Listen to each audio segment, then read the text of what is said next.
Just get on with it. Come on, for everybody. Where I live's like 5 minutes from the and it's just We're on the book now, isn't it? Just to say welcome to everybody for coming online. This is the second of this virtual experience that we've run, and basically it's just an attempt to bring people together in this difficult time. Hello, Elizabeth and Kelly, who've just joined us. There's quite a few people joined us last week. We're trying different platforms, so this week we're trying Zoom to see which would be the best one. So this is not pushing VPress. It really is just a case of trying to bring everyone together to share experiences, to see if there's anything we can do to help really try and promote print as a community ahead of us. Okay, also, sorry, Milo, if you crack on. No, that's okay. Kelvin, I just wanted to mention to you that your voice is kind of disappearing. You had this problem some time ago, and today, unfortunately, it's started the same. So that's my drink. Okay, I guess that's why, that's everyone's wishes come true. Yeah, especially VPress employees. Be the internal of his mouth. Oh, brilliant! That's a good repost. Okay. All right. Yes. My first question was, why do businesses need to go online? And effectively, what's the reason behind it? I think Craig is the best person to start this conversation, but you guys, I would love to hear as much input from you, because the more information we've got, the better. So views from everyone would be nice to hear. Okay, Craig, shoot. Okay. So blimey, I wasn't expected to be first up. Right, Why not? Okay. So about getting print business online. Well, I mean, you need to get online to capture that B2C, that B2B market, especially at the minute. And being online expands all these sort of like your audience. You tie customers in. People come online and they use your services online, and they come back to them. You can win new business. Because I mean, how many times have we all seen tenders where you go for tenders and they turn around and say you've got to have online procurement. But again, this is agnostic, so it doesn't matter who with, but you've got to have online procurement systems.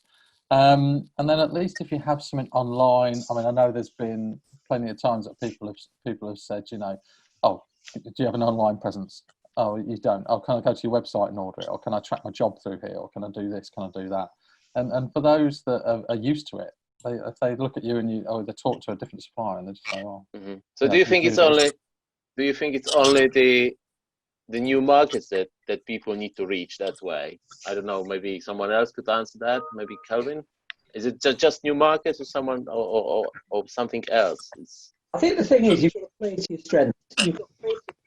And if you're a printer, there's no point going into the market unless you've got an audience you can fulfill the product. So, take it to your audience, take it to what products you're good at. Geographically, is online right for you? Can you make some money out of it? Craig hit the nail on the head. Look at where we are now. We've now contacting us who want to have an online strategy. Whereas before, they've kind of thought, well, we don't really need printers have buried their head in the sand. So also as well, going online ties your customers in. It helps you win business, as Craig mentioned there, especially if you want to trade with the government nowadays. You've got to trade electronically. And also you've got to stand out from the other 8,500 printers in the UK and the many more than in the rest of Europe who are all competing for the work. So it's a good market out there, but if you can compete and online add to your offering, then why the hell not? I guess there's no one size fits all in this area. So you've got to examine your market and your market requirements quite carefully before you decide on your solution. And I think that's what confuses a lot of people. They see the big online printers trading consumer to consumer, and it all looks easy and very profitable, but then they get into their direct to business areas, and it's all sorts of competing offers and all sorts of competing needs and requirements, and that does confuse some people. I think that's a good point, Paul, because I think people look at the big names like Vistaprint and how they're they've got a website and they're just trading, and you think they can instantly have something like that. Well, it takes a lot of time, a lot of effort, and quite a hefty budget in order to get there. So it's a journey, and you've got to start somewhere. But Route One, Sarah, you've got quite a good online presence, haven't you? Yeah, it's all right. The understatement of the meeting so far. Yeah, we've got a good online business. We've got two good online businesses, actually, if you include the instant print side of things. But I mean, for us, even in the situation that we are at the moment, the clients that we've got integrated with us, we're getting orders from them every day, because we're not waiting on anybody to place those orders on the client's behalf. They're being ordered by the end user. So Route One Print are quite different because we will only deal with the reseller. So we're putting an extra layer in there. Okay. But what that does mean is if you've got an end user, like a bank, for example, or maybe a restaurant that might now be doing takeaways, you just need someone in that branch or whatever else to place an order and have the want for that, and we give them the ability to do that. So what is, okay, sorry, go on. Yeah, it's just, even when everyone's closing and they've got a lot of uncertainty, a lot of the big print managers at the moment are saying to me, I'm not really sure where the work's going to come from, it seems to be drying up. Like I say, every single integrated client we've had at least one order a day. So Sarah, So what's the difference between business to customer and business to business? Is there a significant difference business in setting up the business online? We try and have business to consumer. I don't know how to make this go away. Just have to bear with me a moment. Very technological, as you can see. Yeah, I don't know how to make that go away. As Route One Print, what we decided to do was target just as resellers. So we give the resellers a different level of service. Your end-to-end customer, we charge them a little bit more because they're a bit more work, to be honest. They don't have their own artwork. If they do have their artwork, it's not always right. They take up a lot more time on chat with regards to they don't really know what they want. They don't know what product they want, what stock. Whereas your print reseller, they supply over artwork. 9 times out of 10, it's exactly what we need. They understand what they want. They've got that commercial understanding of what the product's going to look like as well. If they supply the file in the right colour format, they understand that there is a limit to the matching that you're going to get across the product. I see. That's the main difference. In every other way, our business operates the same, whether or not we're selling to someone who set up a business walking the dogs, or one of the big banks. Mm-hmm. Same press, same stock, same quality checks. It's just the way we take the order. Cool. Okay. Thank you very much. Sarah, are you seeing over the last 2 weeks a lot more consumers coming through starting to try and use instant print? I'm not quite sure on the stats, to be honest, for new customers for instant print, but I know that we've seen a reduction in new customers from Route One, reducing active customers. Instant print is always a lead measure for us, so instant print went quiet last week. They usually go quiet a week ahead of us. It's how we tend to forecast what we're going to do. But they're not dealing as well with the current climate, should we say, than Route One Print. I think brand owners see the efficiencies of this kind of thing, but they worry about the the lack of personal contact. But I think with what's happening now and over the next month or so, that lack of personal contact, they have to have this kind of web to print, this automated way of getting around it. So I think, maybe we'll see this won't just increase now. This will increase now and stay increased. If this goes on for months, we'll have no choice, will we? I mean, David, I think that's a fair point about social distancing, but aren't we? Look, you and I both got a fair few white hairs in that beard. It's stress. I didn't have any until last week. Well, I had really long hair on top. But the point I was making was that those times of when the print rep who had a milk round that went round to see 30 different customers every month with the donuts, with whatever it may be, it's gone. Buyers aren't interested. It's not about social distancing now. There's a whole generation of buyers that don't have the white beards that aren't interested in seeing their favourite print rep coming in. But actually, they want to deal online. So there are some. If we talk about an old employer of mine, Pure Print, where you've got a highly specialised organisation that is really adding value by upselling different things. But for 90% of the market that's bought, it's CMYK, it's basic sizes. It's exactly what online delivers. So they don't need to see anybody. They don't have time to see anybody.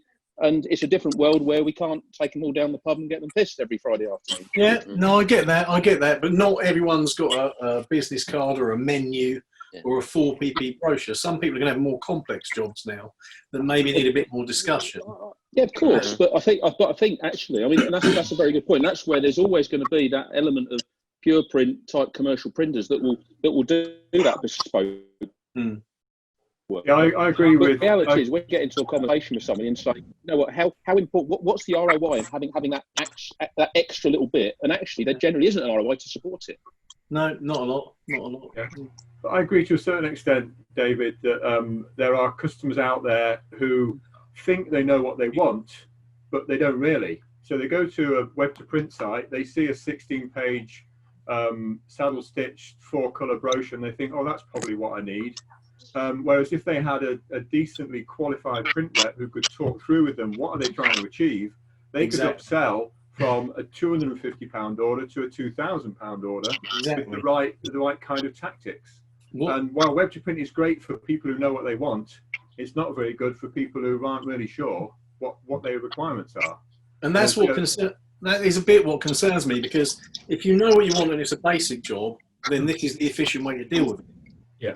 But at the minute, it's about adding value through print. You might want augmented reality or a special effect or a laminate. Yeah. And to arrange that kind of thing through this is a bit more difficult, isn't it? So. But the comment there, if you don't know what you want, web to print isn't suitable. It's the same with any commercial print job or design job or anything else. If you don't know what you want, you're not going to get the desired result. You have to have a clearly defined definition of what you're. Alan, that's me scuppered then. That's where a good print rep comes in, because he gets that information from the person who's doing a promotion and says, what do you want to achieve? What's your end result? Why are you talking to these people? What do you want to sell to them? I know a way of doing it more efficiently, with more value to make you stand out from your competition. And while web to print is great for hooking those people in, there really should be a way of following up on some of those customers who you see a potential with, who obviously got something to say, and there should be a dual approach between the web to print for those repeat orders and a decent sales rep who can go out there and pull out all the information that's required. I know a number of my clients who are using web to print, and they take that approach, Alan, where they have a very one-on-one relationship, but will set up a specific entry point into their web to print system for repeat work and standardized work, but then we'll get one-on-one with them for the more difficult, complicated, important work. And they've been very successful. So what Mark said there was pulling in new business. I think actually web to print can be a great way of retaining existing clients as well, because like you're saying there, Paul, you can create that one-on-one relationship. So you've got that ongoing continuity. And now in these kind of pressing times, you don't have to try and establish new relationships. You can simply build on what you've already built over the years. Brilliant. Thank you very much, guys. So apart from online as well, just to add to that, I think that there's not really a limitation with the products that can go online. For us, we started off very much with a standard offering, and then the more demand we get, the more feedback we get about different products. A few years ago, we wouldn't have classed a perfect bound booklet as a standard product because that would be far too complex to get through our workflow. But now we're making fairly complex jobs easy for people to order online by giving them a set amount of options. Going back to the point somebody said earlier about not necessarily knowing what you want, we put all those options on the website, show you what the benefits are of each one, and let you build your bits together. We don't give a complete open spec. So, for example, we don't give a perfect bound book without a laminate because we can't confidently do it at the moment without it cracking on the spine. We don't offer uncoated covers for coated stocks and mixers and things like that because we tend to find the finishing isn't as good. So we put those parameters in place and essentially give the variables to the client. That means that we know whichever selection of that they use is going to be a workable product, and then it's just a case of getting the volume and the frequency of those orders and extending that product range. So like we've got floor stickers going live this week that previously would have deemed that too complex because of the different layers of laminate and CAD cutting. the variables on there for uploading your artwork. What if the text is too small? It's just a case of understanding the product and putting it across to the client in the most simple way. Okay. So you get some There standard. is another template. thing that I think that that probably needs to be taken into consideration as well. It's not just about what you're going to be offering your client and all the benefits of the other products that you can offer to them, standard or non-standard. I think sometimes businesses are putting web to print in to purely save money. They're using it as the hub, as this conduit to link clients and link their own internal workflows. And they're doing that to secure business by linking their client in, tying in things like SAP and Coupa and Salesforce. Downstream, they're tying into their production workflows and MIS purely to save money on a job, so that they can actually put some slim margin back into a job that's probably had the arse ripped out of it. And you know, as Sarah said, you know, companies like Blue Tree, because they've commoditized certain areas of the print market, there really is nowhere now to make the profit. So either tying in with an organisation like Blue Tree by automatically pumping the files straight in there, so that it can be more efficient, or tying it into non-production environments, suddenly brings back profit. So sometimes the motivation for buying web to print isn't actually to enhance what they're doing or to give clients a better experience or any of that. Sometimes it's purely survival. They can't any longer retain Jim and Frank to do the admin, the data entry into an MIS. Everything needs to be automated because people don't have an ROI, whereas software and hardware does. So I think sometimes if you look at it in a more selfish level from a print point of view, it could be that they're not actually looking to benefit their clients in any way at all. Sometimes Okay, Tim. down to that. Thank you very much. Well, in this case, doesn't mean that. Point, please, sorry. Lucy says she can't get a word in edgeways. So can you please be quiet? Lucy, where is she? She's Go, muted. Lucy. She's also on mute, but you know. I can see. Never had that problem before. Has she got Lucy. something good to say then?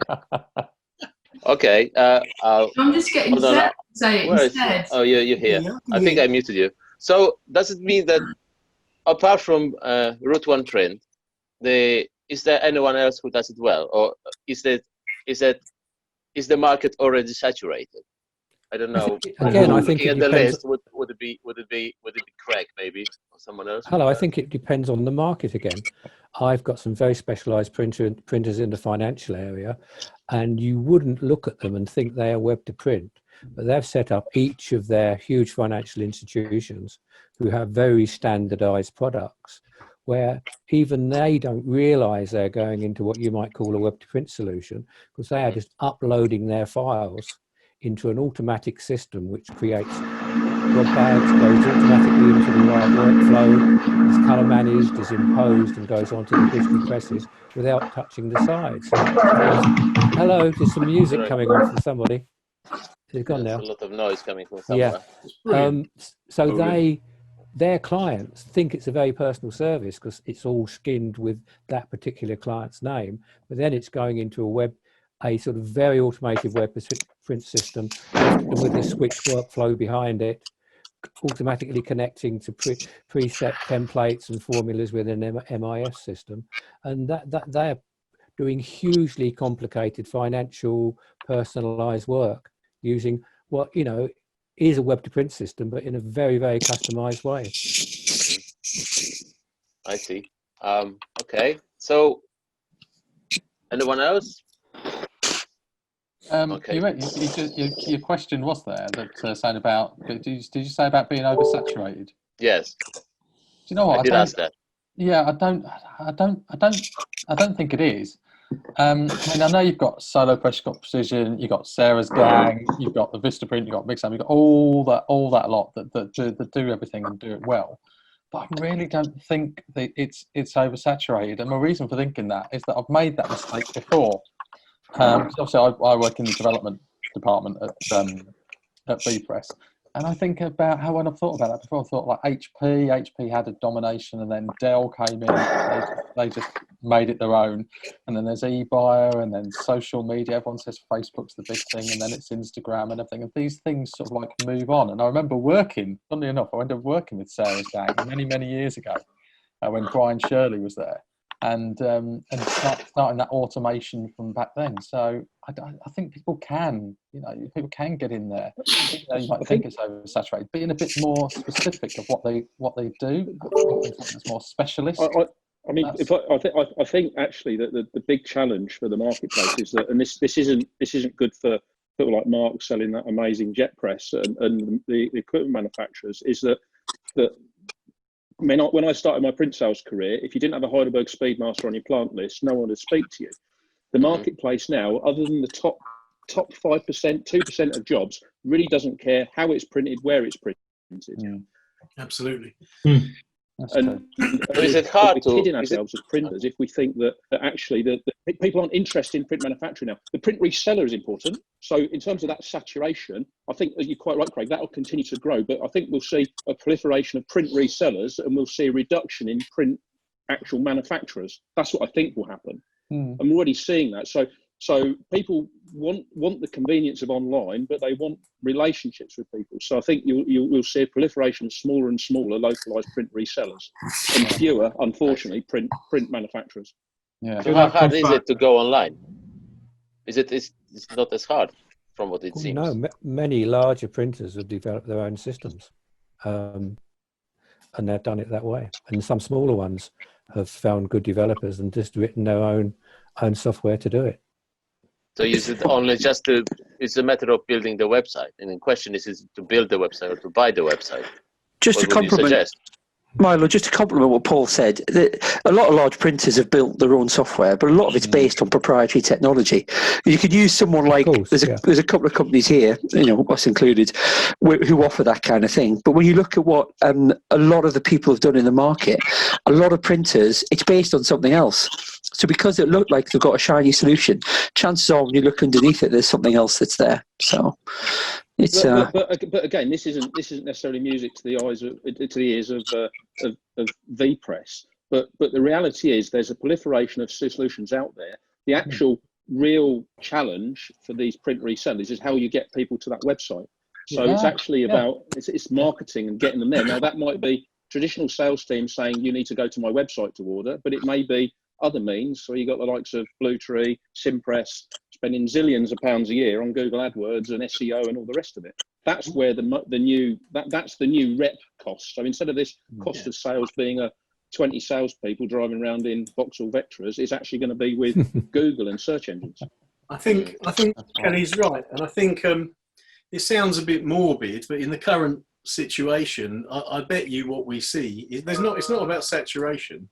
I bet you what you see is people who work a lot with hospitals, or even, dare I say, funeral directors or places like that, having specialist sites over the next few weeks come up. You've got to look at these things as opportunities as well, and you can react a lot quicker if you have the web to print in place. Well, DS Smith, I talked to my friends at DS Smith, and they don't have capacity. They're producing boxes for packaging for food. They're actually running behind. They're running overtime. Yeah, medicine boxes and stuff shipping this personal protection equipment is already in short supply. So print, if anything, in certain areas is going up again. So there's always a positive if you want to find it, and sometimes I do. So coming back to Milo's. Hi Jeremy, just joined us. Just coming back to Milo's question, how hard is it to get online? I think it's never been easy to get online. There's not just ourselves, but there's companies from India who will give you a system for €500. So there's lots of options that you can take. It's how you want to go online and what market B2B or B2C you want to challenge. So, Milo. Any barriers then? Are there any barriers that we can, in getting online? Any limitations that are obvious to people? What Tim was saying earlier. It's fine having a portal where people can log in and place their orders, but how can you process them efficiently? That's the barrier, is getting that work out. So you've not only got to have a way of taking that order, you've got to pass it through to your pre-press system, you've got to track it through your factory. You've got to have equipment there that is suitable for quick print on demand kind of environments. Yeah. So you're talking workflow again. Well, I mean, you were not here last Because- week, but That's it. we were talking extensively last Yeah, week about it's the same workflow. thing. Okay, so the Absolutely. workflow is very important. Mm. What do you think about, because if people go online, they don't know this market very well.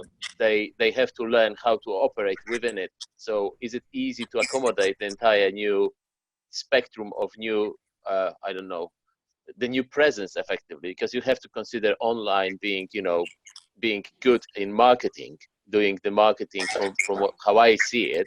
If I had a printer like Route One Print or Precision, I would spend a lot of money on online marketing, whereas traditional printer doesn't think it has to be done.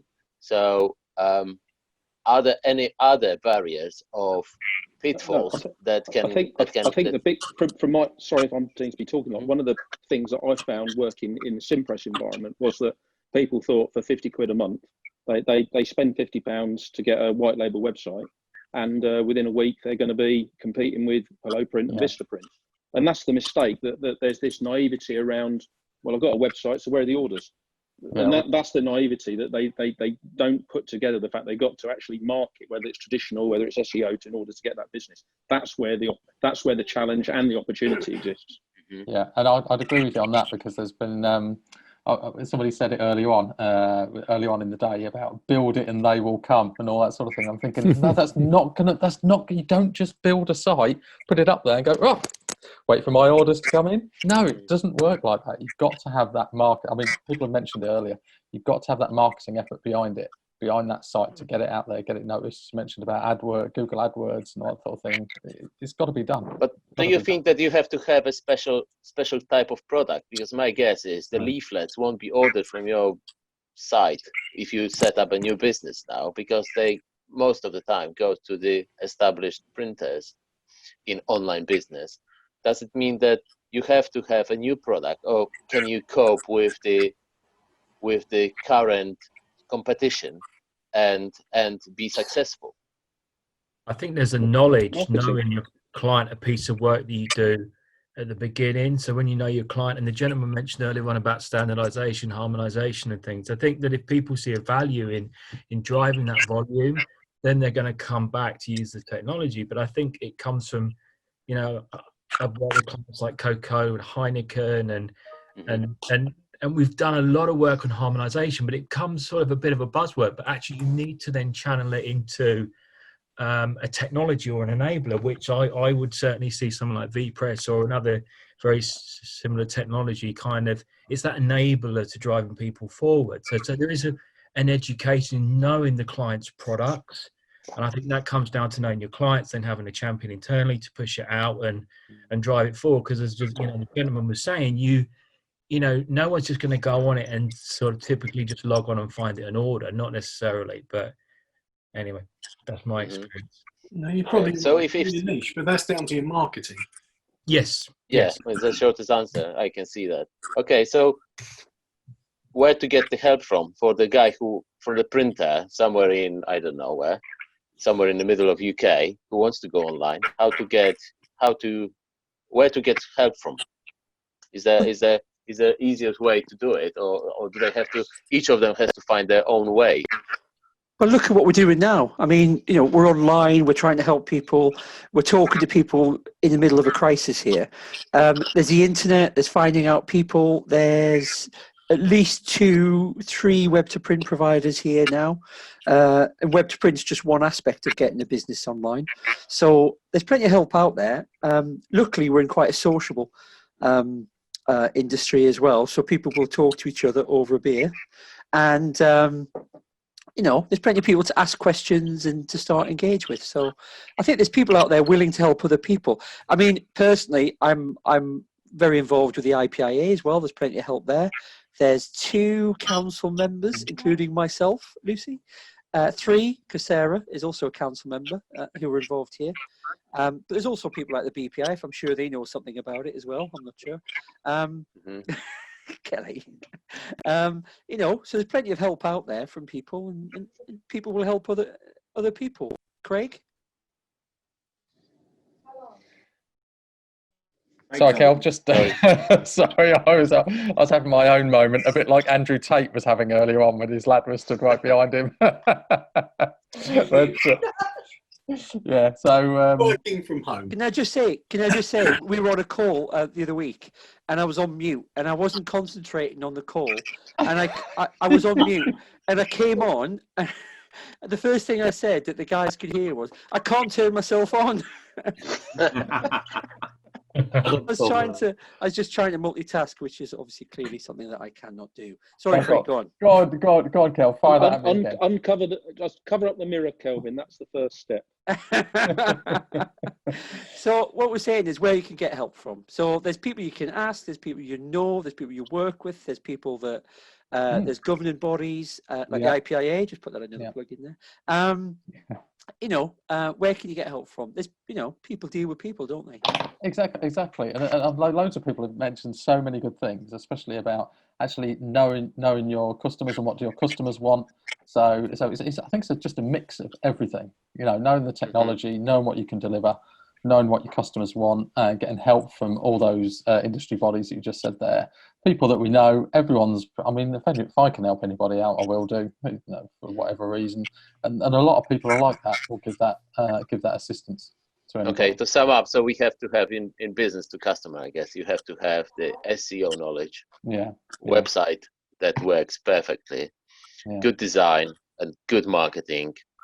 And in other sectors, you have to consider security, scalability, and anything else? Production? Anything else? I don't know. And the workflow. Sorry, Mark mentioned earlier workflow. So I guess the workflow is very key. What about business to business? Well, workflow is key for anything, isn't it? Workflow is key for whatever you do. At the end of the day, taking your business online is adding new markets and potentially new products to a potentially new audience, or retaining the existing audience. So workflow, I think, is key to both of them. But, you know, going online is designed to complement your business, not replace those guys driving around in a Vectra, Kelly, who are engaging with people. Going online in any form, web to print, job submission, Mixam with quotation, instant prices, it's designed to complement what you do, not replace it. And I think that's where it works best. And it is, and you're right, B2C and B2B, two very distinct beasts. B2C, if you've got a good product and you're not going to compete against the big players in the market who don't have to make a profit on a product because they can make on the postage, that's the traditional B2C model of some of the bigger companies. And B2B, where you can engage with clients at a different level and retain them and engage with them differently, it's having that right strategy for either. Okay. So what's the return of investment if I wanted to, you know, if I had a printer? If you were a printer, that's on a case-by-case basis, Milo. Like Paul was saying, there's certain market verticals that can get some benefits themselves. We've got a number of different clients in industries that I wouldn't have thought were typical web to print, but centralizing things, providing optimization, and also, more importantly, consistent branded materials for a lot of our clients is their key point. Their pain point was having diverse, debranded materials being produced. They spend a lot, millions on a brand, and then that's simply fragmented over the erosion by people saying, I need something quickly and I'll go to a local high street printer to go and get it done. So centralizing for those people was an ROI, and it's paid for it almost instantly. For other people, it's a slower burn. It all depends on the market, though. Okay. Anyone else? Whatever the ROI model is, you need to, if you're setting up from scratch, you need to allow a number of months for implementation, because you start having arguments among your managers and staff about pricing, about how you offer things, on your turnaround times, how are we going to price this? What if they want it with this option or that option? And then you very soon realize you don't have a pricing strategy. Everyone's making it up as they go along, and you need to have one. So things like that come along, and I've spoken to people who are implementing web to print, and I'm trying to sell them web to print, and they're using me as a consultant because they haven't thought about all the implications of what they're about to do by going online. So it's a long road before you start actually taking orders. getting that website working. Paul, sorry, you were going to say something? No, I was just going to back up what Mark said there. I've been kind of on both sides of the fence in selling or pre-selling, sales supporting, if you like, but also spent 9 months implementing a web to print system. And one of the hardest things that we found was the expectations of the customer with regard to why is it taking so long to get up and running, particularly, and I think maybe, point this question at some of the people that are involved in sort of MIS and that integration. It's key to get the integration as tight as possible. So integration with MIS, integration with your workflow, integration with your distribution system. So be that connecting to FedEx or UPS or whatever the distribution system is, but don't run before you can walk. Do one product, set that up, get that working really well, and then move on to maybe another one and slow baby steps. Don't start small. Don't set up the Route 1 prints from day one. I think that's expectations. Yeah, I think that's a good point. There's always exception to the rule. Neil, we worked on a project for a printer who had to be up and running in days. I'm thinking of that printer in High Wycombe, where they won the big client, and basically we couldn't get the system up and running fast enough. And it constantly was growing as we were rolling it out. The printer didn't have the resources to do it. So sometimes you can achieve a really good return of investment pretty much straight away, but I think it's more on the B2B side of things. Just to complement what Mark said, not argue against it. So overcoming those. That's what we're here for, isn't it? We're in the pub.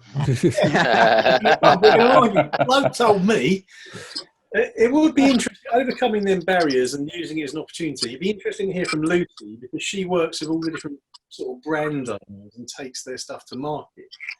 It'd be interesting to hear if there's anyone who's how prepared they are and if they're looking at this kind of thing and taking it on.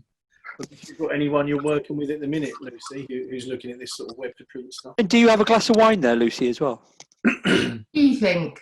I think you do. I think you do. Of course. Cheers. Can I just say, before I answer that, I am dying to say hello to Jeremy.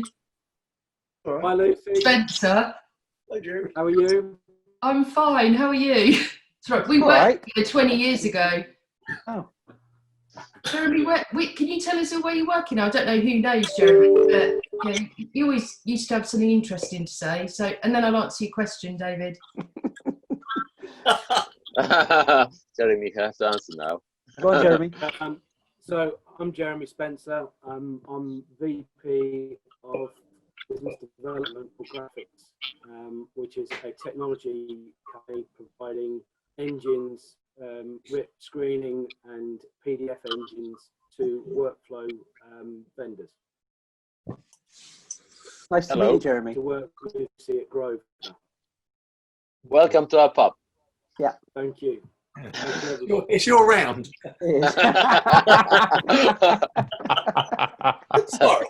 Sorry, David, what was the question again? Take another drink of wine. Yeah.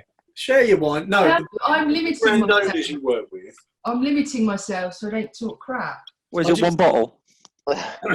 One bottle, yeah. No, I just wondered if brand owners saw all these barriers as, they've got to be overcome and how you're helping them, and if they see it as an opportunity. I don't know if you're working on any projects at the minute where web to print could, speed things up and be more helpful. Well, it's interesting you say that because, like most, I guess, in this current climate, it's forced us to do things that have always been on our to-do list. Yeah. And force us forward in looking at other opportunities. So, yes, we are in conversations with quite a few of our clients, actually. And an interesting one I had this morning was with Vale of Aylesbury Housing Trust. So they're obviously very proactive at the minute in communicating their message to residents in the community that don't necessarily have online accessibility. So, you know, the elderly and a lot of the staff that were working in the council offices are now being put out onto the community and need to be able to deliver messages, you know, to these people and make them feel a little bit loved and a little bit special because they don't have, you know, that interaction. So, yeah, that was one good example that we were looking at. We've also been approached by one of our other clients, Tempin, to look at creating a welcome back campaign.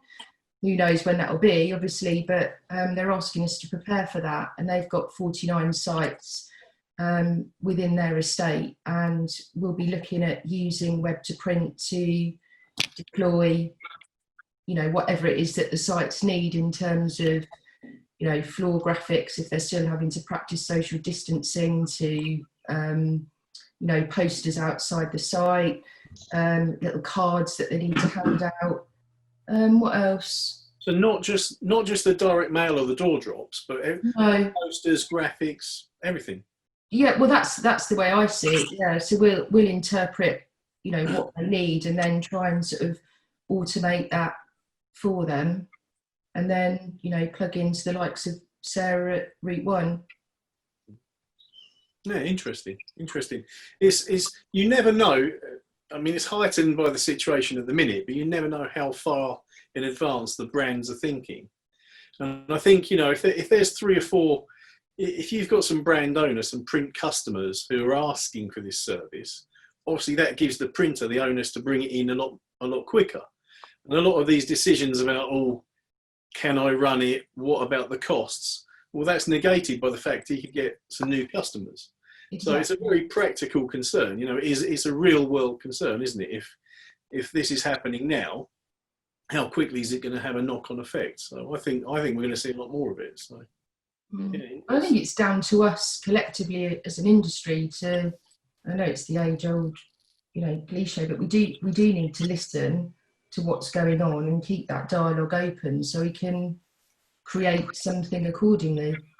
Yeah. You know, that haven't necessarily done before. You know, we were looking at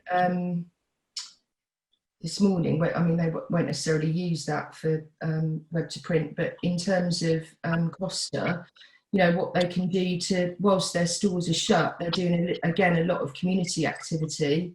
You know, how can we communicate to the, you know, the surrounding communities that are based around their coffee shops, or certainly the equity stores, you know, that kind of interaction, and keep the dialogue open until they go back, because, you know, we assume everybody's online, but that's not necessarily the case. And if they are, it's just a way of complementing, you know, the printed piece with the digital media. Yeah, you've got to keep it ticking over, and don't get me started about the tactile. You know, you've got to have a real piece. Okay, Dave, we won't get you started. Don't get me started. No, sorry. Yeah, you're right. That was a good point. Complement the digital media with a printed piece. Yeah. So just going back to the ROI, you know, the way that we would see it is, you reduce the cost of producing job, you increase scalability, you reduce in the areas, but more than anything, you're increasing the profitability. If you've got a web to print job, you're going through into a print works of any description, then if it's automated, and then we're bringing on the workflow conversation that Milo just mentioned before, if it's automated, then, you know, you're increasing your profitability, and it's getting those right kind of jobs. But understand, I don't think web to print suits every kind of job.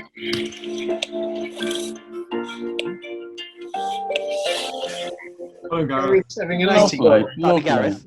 That'd be Gareth. Can I ask the community here, how many of you are printers or print agencies? Yeah, is that Jeremy? Yeah, is that Jeremy? Sorry, I was just asking, how many of you are printers or print agencies? Well, rather than everyone speak at once, Jeremy, I can help you out there. There's probably about half a dozen printers here. There's half a dozen technology companies, a couple of agencies, a few pets, and some manufacturers, and a couple of consultants like Paul Sherfield. I don't really know what he does. Okay. All about colour management. Right over my head. There are a few familiar faces. Obviously, Lucy's one of them, and Alan I know from a long time ago. But I haven't worked in the UK for 15 to 20 years. So it's, this is all unfamiliar ground for me. So it's a real big thing to understand what's happening here. So Jeremy, is your motivation company? for coming in? Yeah, Jeremy, is your company a software company? We're a technology company. We're not a software company. We provide a finished solution. We provide technology that goes in solutions, goes into solutions. Yeah, because your webcam and microphone are terrible. I'm just letting you know if you're a technology company. Point out the obvious. But at Amazon do a really good deal for webcams or microphones. But at the moment, you can either talk or move. And I just, we're in a pub. I can point out the obvious. It's shocking. It's, yeah, anyway. It's my broadband where I live. It's not the camera or the So one of our technical Jeremy, one of our technical guys has just joined. Terry, who's been helping me with my home broadband. I can see you there, Terry, just down in the corner. Paul Stead, James Hall have also joined us as well. Better late than never, Paul. Thanks for trying to get here on time. So yeah, so just I think at the last one you talked for 40 minutes and said 3 minutes of useful stuff. So if I come in at the end, I can save myself a lot of time, eh? Lucy, tell him. Elizabeth, tell him. He's out of order. I could only agree with him. You're going to get a spanking here, Kel. I don't know why Get out. I don't know why I bother with this industry. I don't know why. I don't know. Alcoholics. Okay, so that's the Lucy. You can't say anything. That's the return of investment. So just kind of move things on. Are there any pitfalls to going online? Any examples of failure, not to name companies? So for me, I think marketing, if you're going down the B2C route, marketing, if you don't get your marketing right, we've suffered from that as well. Alan's just taking a nice big swig as he swims around the world there. Not getting your marketing right can be difficult. It's a challenging thing. Luckily, we've got Milo and he helps us with us. But there's a lot of people who try and aim for something overly complex and don't manage to achieve anything. I think, Sarah, now that you're back, I think what Route One have got, you've got it right. You've actually got a really simple site, really straightforward, and I think that works really well. But you must have Route One, Instaprint, you must have fallen over a couple of times in order to get where you are now. Yep, we had instantprinting.com where we tried to launch in the US. That didn't really work, but we gave it a go. We might revisit that at some point, but yeah, you've got to kiss a few frogs, I suppose. Yeah. We also dealt with a client, mentioning their names, who tried to implement web to print, spent a hell of a lot of money doing it, and what they hadn't figured out was they'd worked out it was going to be cheaper, it was going to be more efficient, they were going to get rid of all the waste and the stock holding, but their end user wasn't willing to place the orders online, so they wasted a hell of a lot of money just because they'd not got the buy-in from the people that would actually do the ordering. They just didn't like the system. That's education, isn't it? That's change management.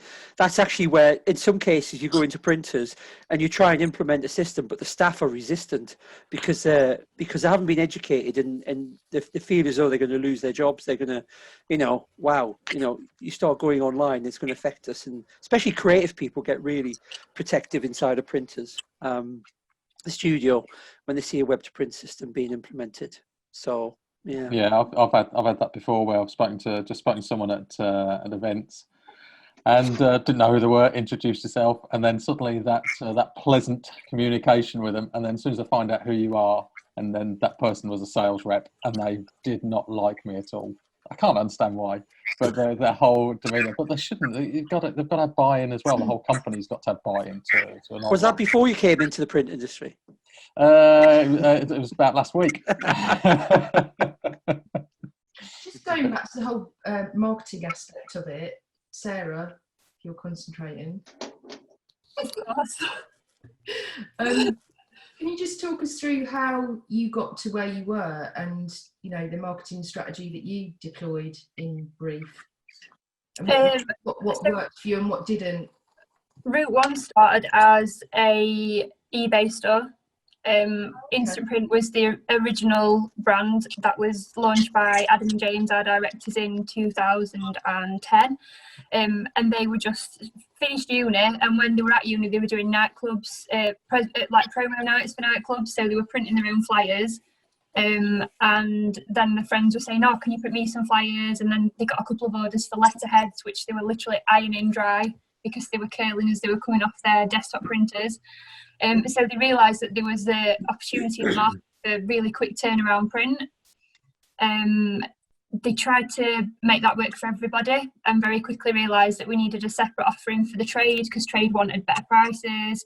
We have to speak to them differently. The websites have very different terminology on them. So on Instant Print, you get things like economy, stock, standard and premium, whereas Route 1, you'll get 150 gram, 250 gram, 350 gram.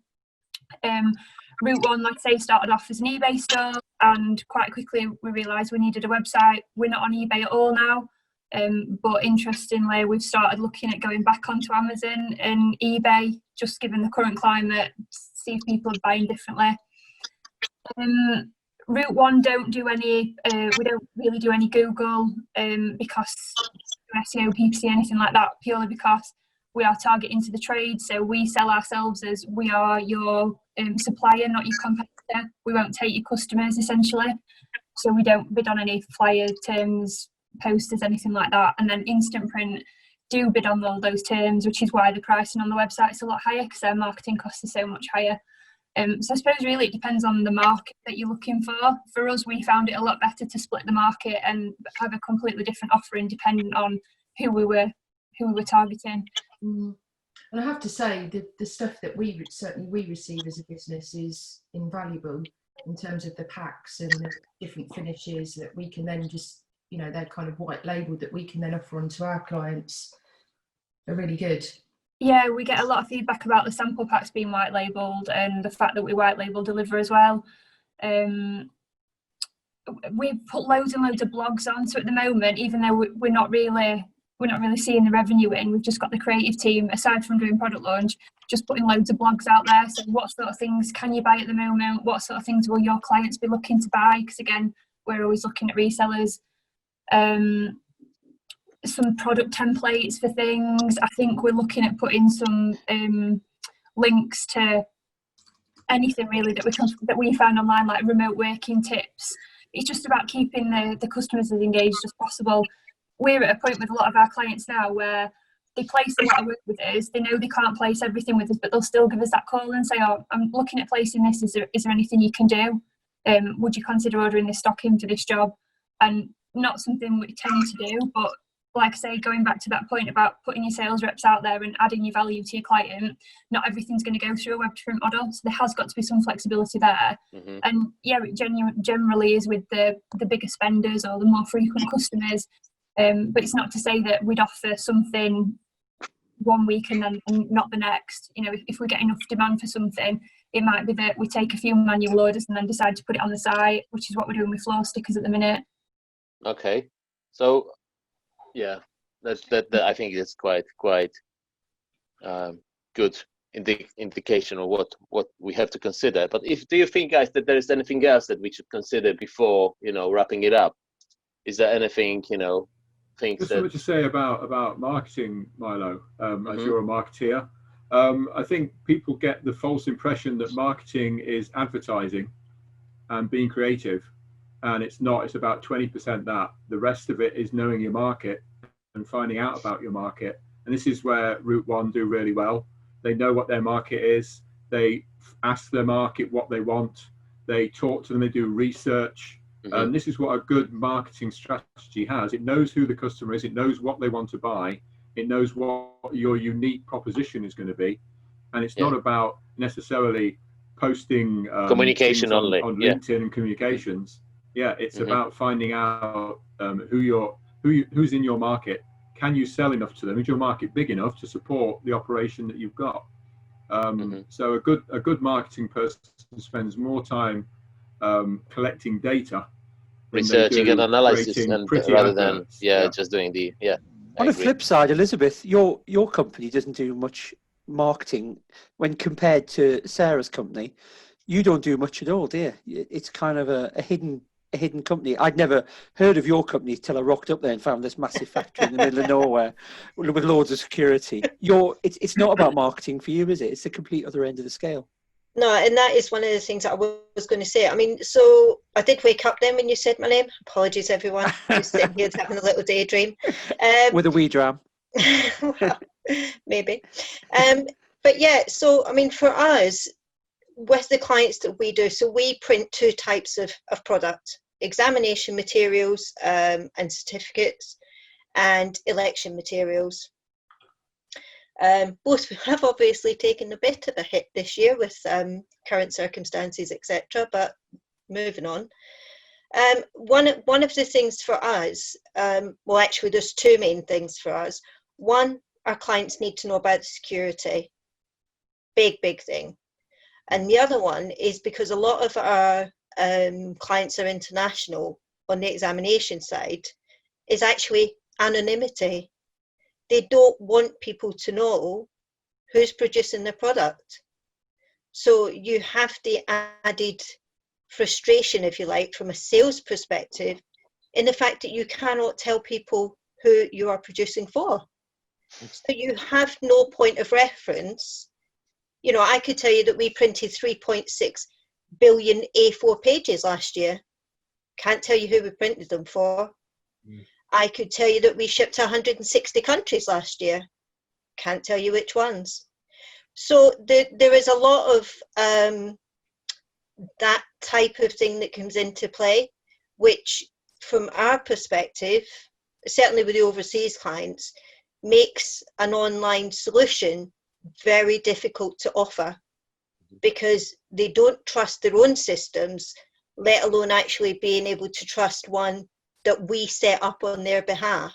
Although they trust us implicitly, it's their internal systems, it's their own country systems, it's their own organisation systems that they have that lack of trust in. So yes, I've worked with multinationals where they've actually used an online solution because they want online templates, they want colour consistency, they want brand consistency, they want brand protection, all those types of basic ideas, because people want to produce. One of them, for example, was the post office. They have in every branch that has a travel currency desk, they want them to be able to put a manager's special. That's down to the individual managers of that branch to set their rates. But they wanted a template that they could print on locally because it was printed at 8 o'clock in the morning and it was on display at 8:30. So they needed an online solution that enabled them to do all of that. So not necessarily going through somebody like Sarah's organisation or any of you other guys that allow that sort of type of function. But it was that brand consistency, brand protection, and those types of things. But from the organisation where I work now, it's just a whole different beast. I'm with you on two things. I mean, I know I drank wine on Friday night. I can't tell you how many bottles of red wine I had. So I suffer the same thing. But we've got customers that we do some great work for, that Neil especially has experience with, and we can't say anything about them. Can we, Neil? I was going to say, How do I turn it on? How do I turn it on? How do I turn it on? We are completely, aren't we? We are a trade provider as such. So the majority of brands and customers aren't our customers. They're our customers' customers. Yeah, that's the same with us, Neil, as well.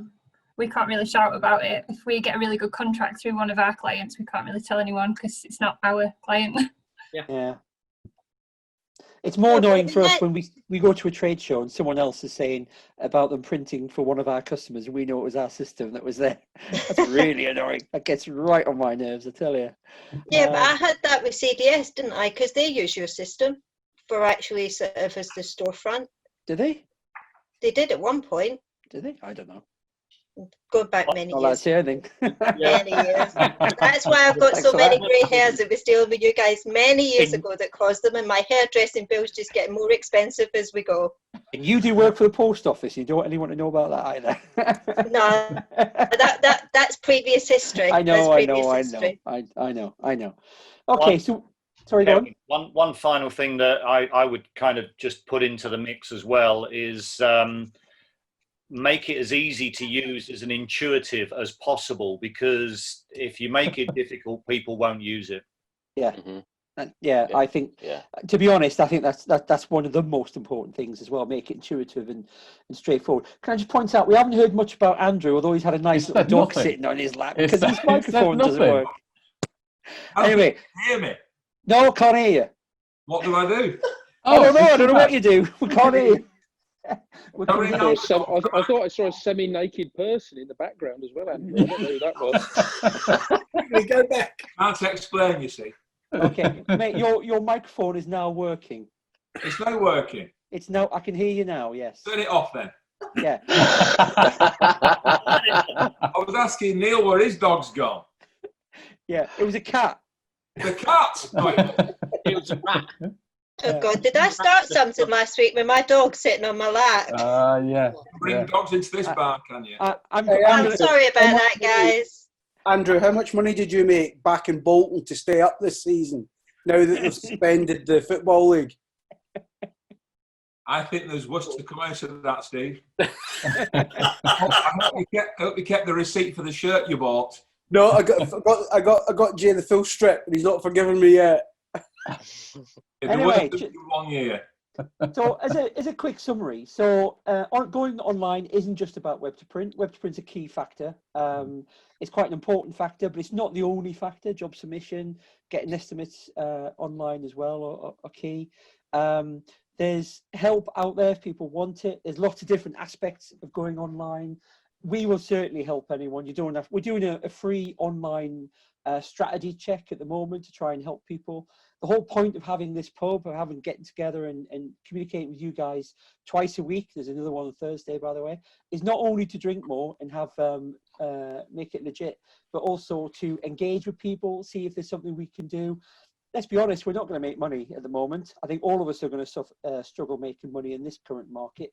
But what we can do is we can help people and offer to help people to do something a bit more. We're keen to do that because we all earn a living from this industry. So we take out, we've got to put back in. So I think everyone's in agreement. It'd be great if you come and join us on Thursday when the subject is Milo. Ooh, I will be publishing it in a minute. I need to double check whether all the guests are available and ready. I can't say that, but you will know that soon. So we'll have a new subject with a drink. What happened there? Oh, yeah, invisible glass. Magic. I need one of those. We'll have another subject at 3:30 on Thursday. We're also open for any subjects that you want to push forward. We've got a list. We've got about 20.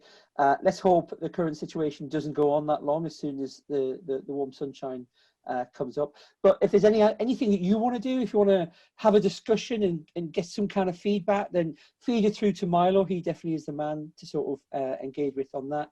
And we'll do it. We'll have a conversation about it. We'll come down the pub. We'll have a chat.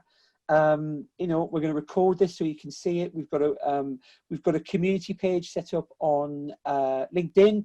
Please join it, get involved, network, connect to other people. Other people will help. We'll help. If you can't get in touch with someone, we'll give you their details.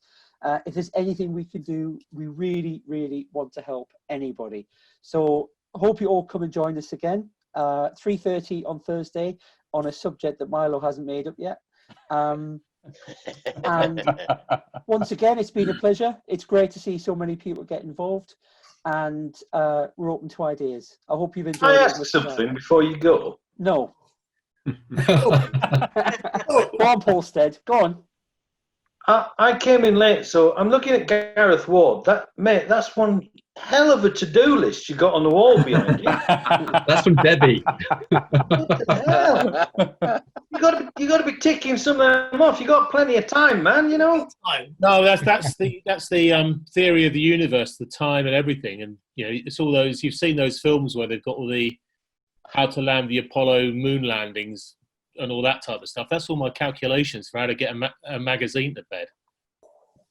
Complex. It's complex, as Dave will know. It is like landing something on the moon. I bet it never changes. I bet it's just up there as part. It's a fixed piece of wallpaper he had printed once. It's left it there. Makes me look really good. Look at Andrew. There's no way Andrew has read all those books. There's no way Andrew has read all those books behind him on the shelf. I know, Alex, he can't read. So there's a couple of people who've ducked out early. Thanks to them, we'll get in touch with them. Jeremy Spence has just asked me what my last name is. If you've enjoyed this, it's Bell. If you haven't enjoyed it, it's Cox.